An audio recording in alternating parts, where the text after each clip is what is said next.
Over the years, I've had quite a few leaders say to me, Geoff, self-organizing teams, it's great in theory, but it just doesn't work in practice.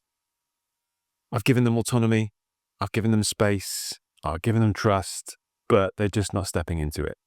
Now, in my experience, I fundamentally believe that self-organizing teams does work, and it's usually not that that team in particular isn't capable of self-managing.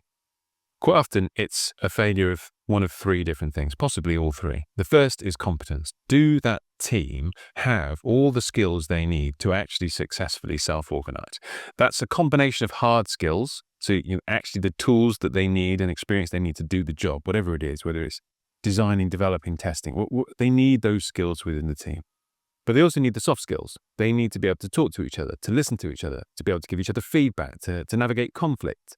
They need all of those skills to be competent at self-organizing. But they could have all those skills.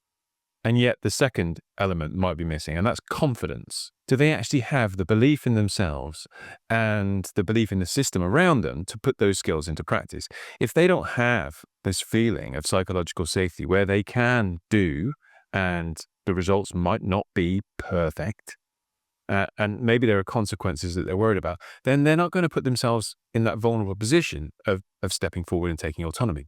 So competence and confidence. And the third one is conditions, because there are lots of other things that surround the team that can affect their ability and willingness to step up and take autonomy and be self-organizing. The bureaucracy around the team, the processes around the team, the dependencies around the team. If all of that stuff is broken, then that will crush any kind of autonomy that might be willing to flourish.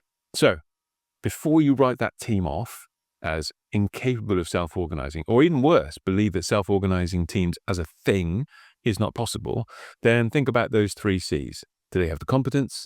Do they have the confidence? And do they have the right conditions?